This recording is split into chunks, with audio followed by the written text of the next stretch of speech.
One of the joys of being a minister is I get to do this. I get to tell you how it's going to be.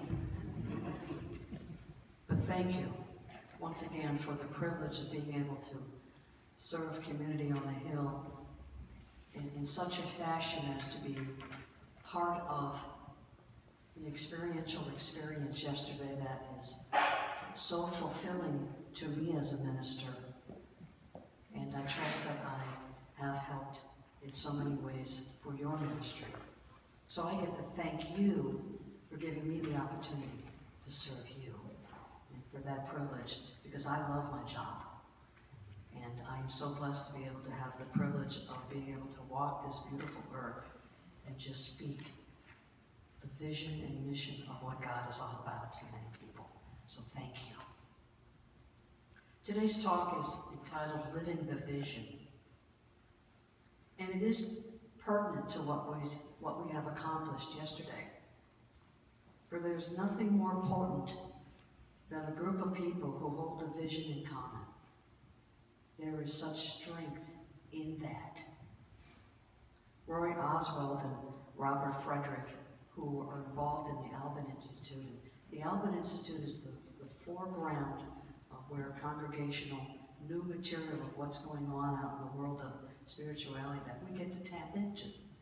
So they tell us that when we are on purpose, things just fall into place. People show up. Resources turn up right under your nose. It's called synchronicity.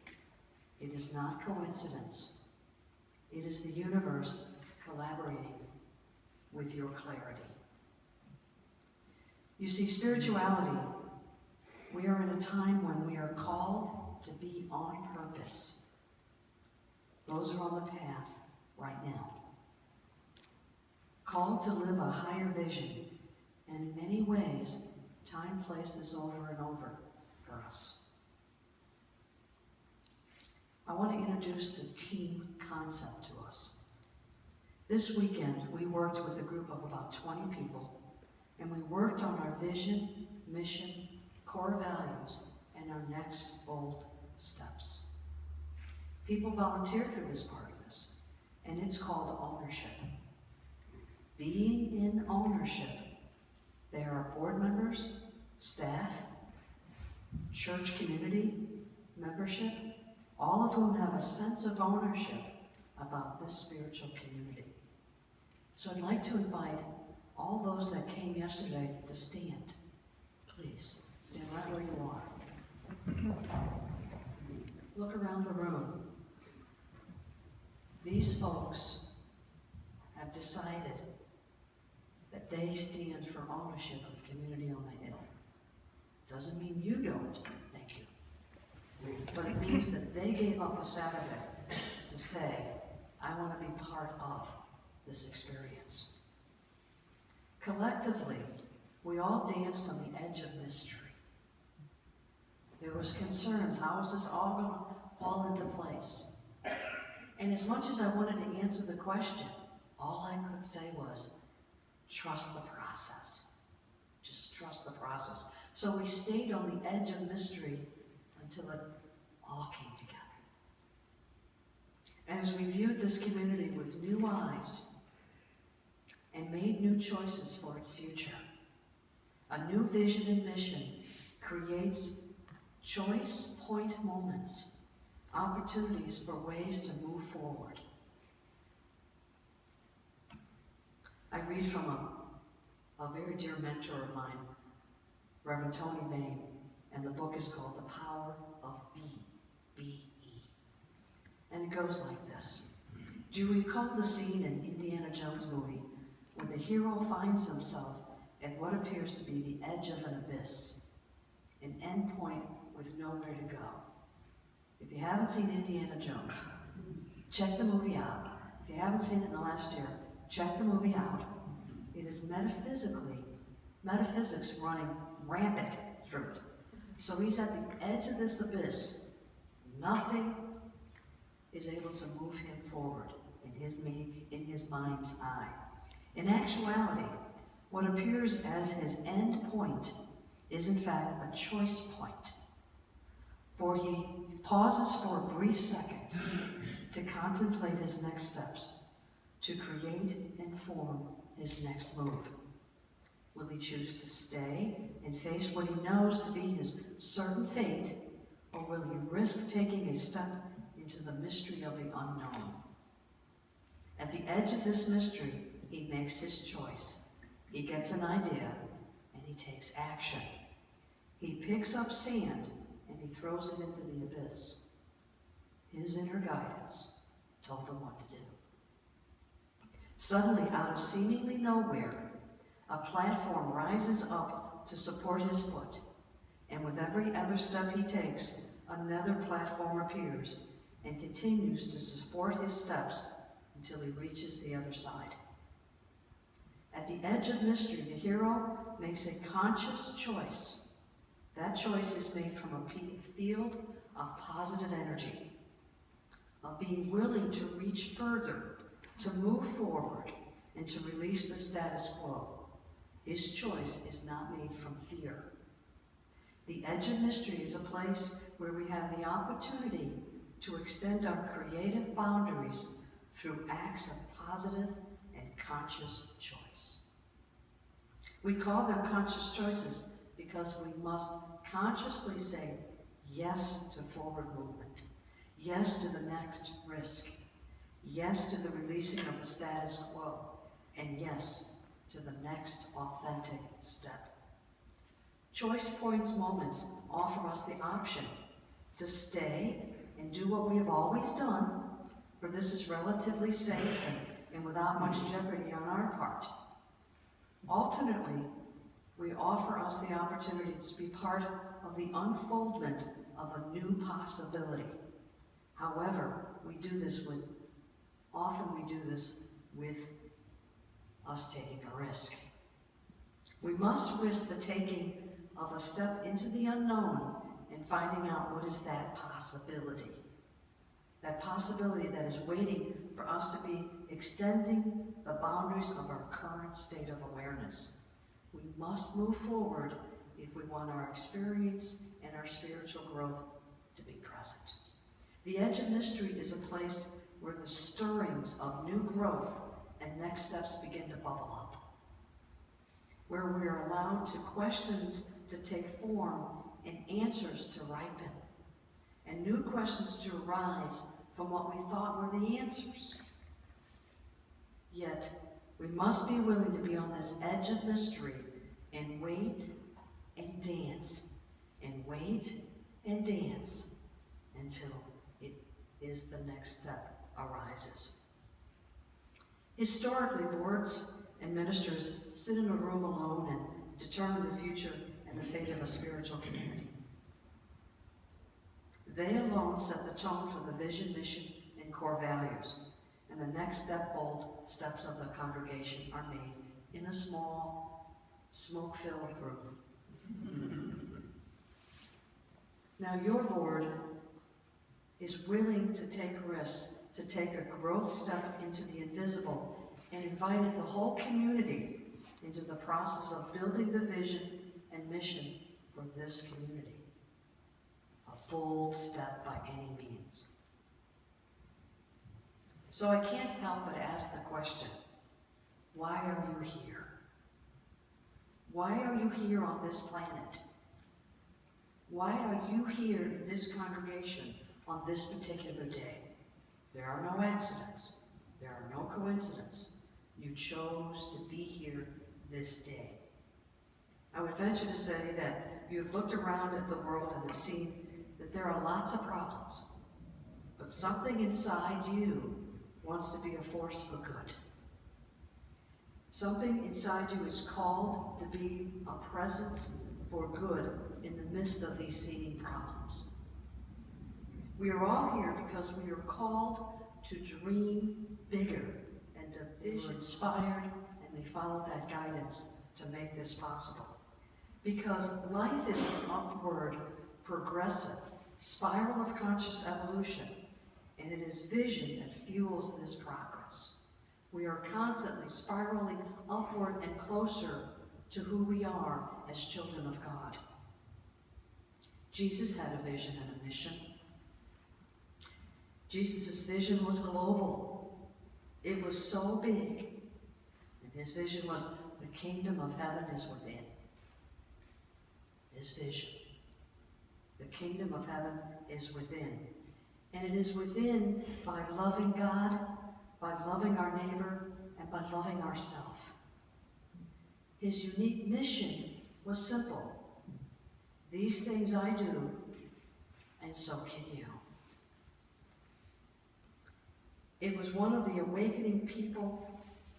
His mission was one of awakening people everywhere to that knowledge, because the kingdom is within, and we can overcome. We can overcome fear, limitations, biases, anxieties, unforgiveness. We can heal the sick, raise the dead, and restore sight to the blind, and so much more. We can do these things. His unique vision and mission was to invite people to inject love right where they are. He knew that from one person understanding this, another world and another one would understand it, and another. And this would permeate the consciousness of a world that was steeped in ignorance, darkness, misperception, and misinterpretation. Jesus lived his vision and mission and left a legacy for humankind. Never underestimate the power of one consciousness to create change. One consciousness to create change. So friends, even as we share the process for this church community, I would invite you to think about terms also in your life. What is your vision? What is your mission? What do you have for your life as an individual? What moves you? You have a vision and a mission. Some of you consciously know what that is. And so I invite you, as your homework assignment, shall I say, that tonight you give over some quiet time to God and write down, what is my vision? What is my mission? Because you will find something uniquely about you in that. And if it needs tweaking, it needs a little alterations, you're in the space to do just that. Think about this question and putting it forth and see what stirs in your soul. For my mission is to transform and empower myself and others in the truth of their being. Many ways to do that. And in my own unique way, I've been doing that for 30 years. I want to empower you and to bring forth the truth message of who you are as a child of God. And I've chosen this suit of armor to do that. So let's talk about our core values.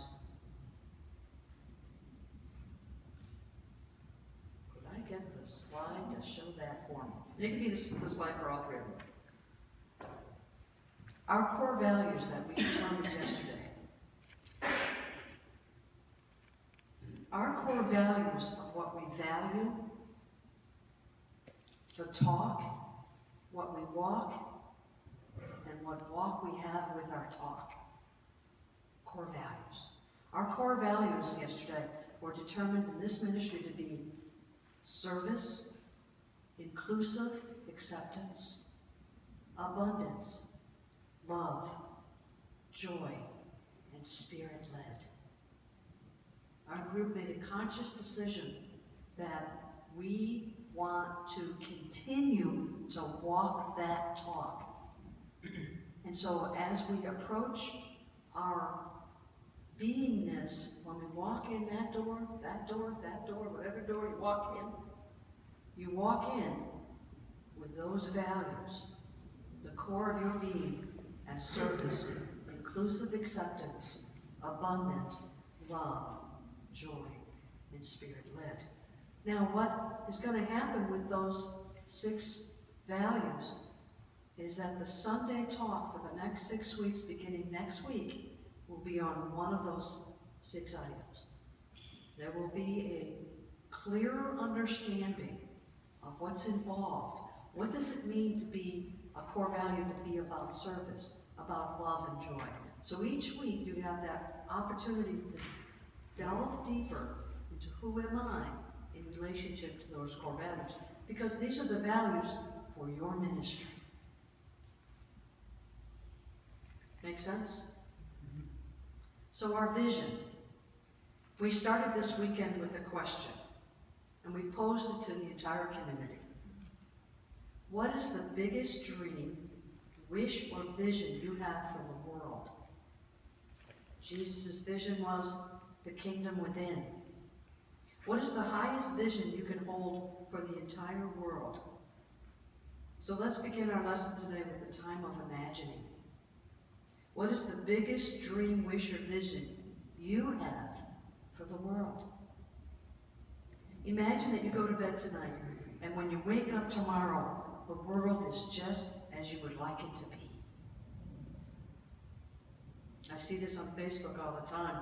Please let me wake up tomorrow and there's world peace. What would it be like? Now, I can't get into your individual heads, but I'll bet I know some of the things that are coming into your mind. Things like peace, no wars, no conflicts between countries, harmony, true understanding between faiths, true appreciation of different cultures and ways of life, people living in love, respect, and harmony, abundance, where everyone has enough to eat, everyone has a roof over their head, everyone having a life of fulfillment and joy. Together, this weekend, we discerned a vision statement, which we would like to present to you for your input. Our vision statement says, centered in spiritual growth, we co-create a loving world. Close your eyes, please. Centered in spiritual growth, we co-create a loving world. Say it with me out loud. Centered in spiritual growth, we co-create a loving world. Think we can memorize that? So what you have is a piece of paper. I want to confirm that everybody has one of these half sheets. If you don't, just raise your hand and the ushers will make sure they get it in your hand. And everybody has something to write with. One up here, please. And everybody has something to write with. If you don't, just raise your hand and we'll make sure we get you one. Okay. What I'd like you to do with that sheet of paper is right at the top, it says Unity of, and you're going to write Community of the Hill, right? Write it right there at the top, Unity of Community on the Hill. So there's no doubt you're consciously looking at the vision for this community. And I want you to write the vision down in that box on the left. Centered in spiritual growth, we co-create a loving world. Literally. Even those of you that might have been here yesterday, you write it down too. It's your affirmation as well. Centered in spiritual growth, we co-create a loving world. Don't fill the mission in yet, just the vision. So I want to metaphysically look at the vision and point out 3 specific words that are mentioned in this vision. The first is centered in spirit. What does that mean? There are so many different ways to interpret that. But what Charles Fillmore tells us in the Revealing Word and in the Metaphysical Bible Dictionary, he says, centered in spirit is everything begins at source. Everything begins with God. We are completely aligned in the flow of divine movement. centered in spirit. Everything begins with God. Co-create. Co-create metaphysically stands for a collective consciousness, a creative force in us through a power greater than any one individual. Co-create, a collective consciousness where we are more than just an individual. And the third is the word world, where the all participating, a global community, all sane beings evolving. So we go back and look at our vision statement and we say, centered in spirit, we begin with God into the divine movement of a collective consciousness where we are a creative force, where there is the power of us. In a world where everyone participates, a global community where we are all beings evolving. That's what was created yesterday. And the short version is, centered in spiritual growth, we co-create a loving world. Gives me goosebumps. So let's speak it together and see how it feels. Centered in spiritual growth, we co-create a loving world. So our mission is the question that comes up, that now that we have a vision statement, we have to ask a different question. If that is our highest vision for the world, centered in spiritual growth, we co-create a loving world, how are we going to accomplish that? How do we do this right here, right now, as a unique spiritual community? What is uniquely ours to do in fulfilling of that vision? How are we going to contribute to its fulfillment? The how is our mission. The how is our mission.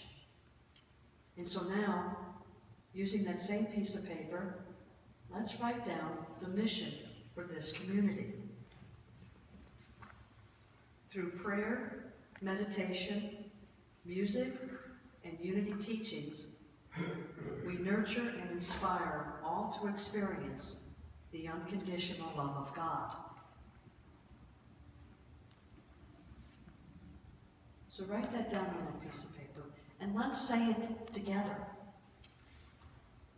Through prayer and meditation, music and unity teachings, we nurture and inspire all to experience the unconditional love of God. This mission is totally attainable, realistic, and very powerful for Community on the Hill.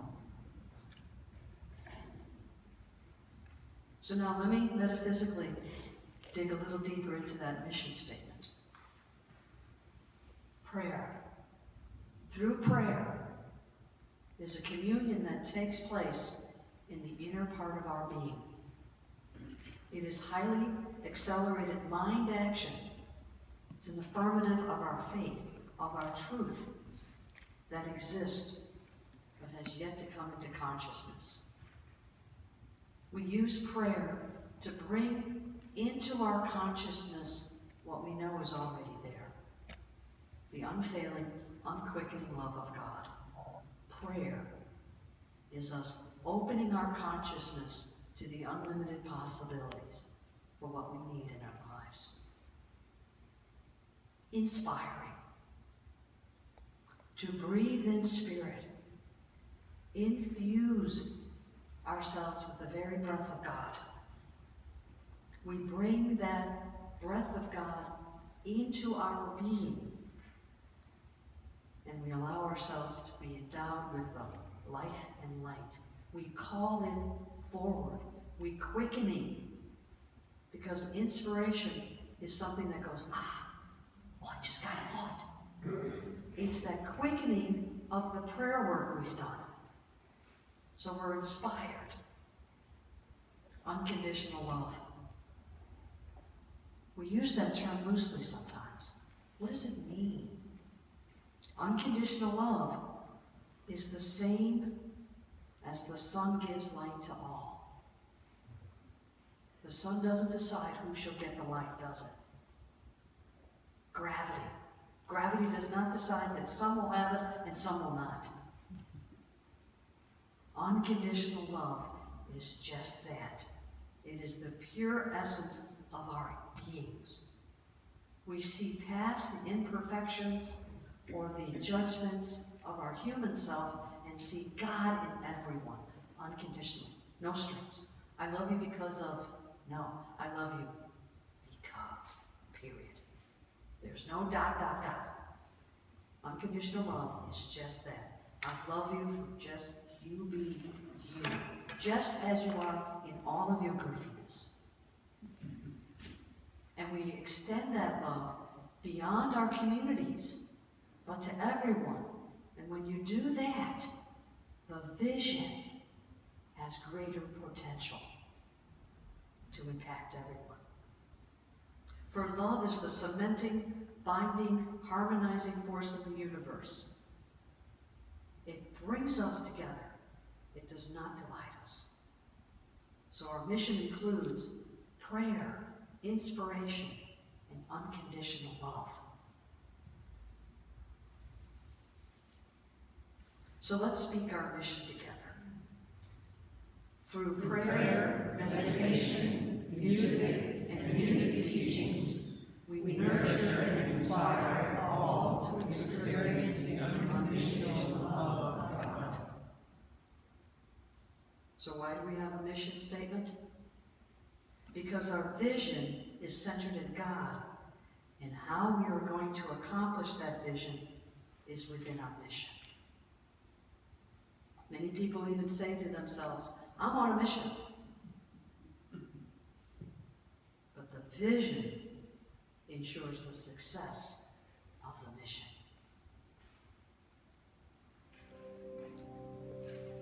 Building a cathedral.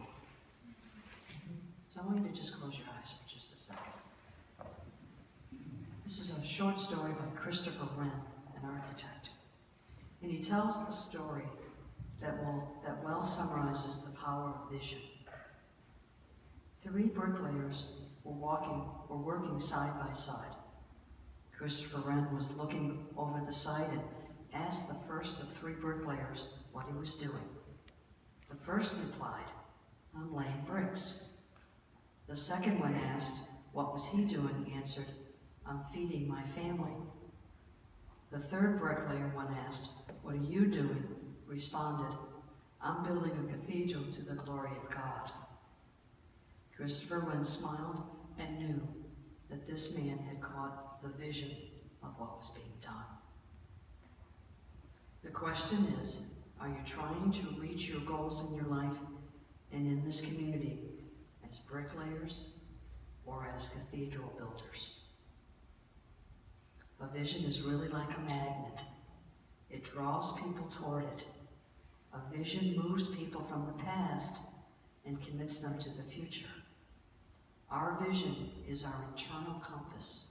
It guides and directs us into the greater possibility. Possibility. What is the center of possibility? I is in the center.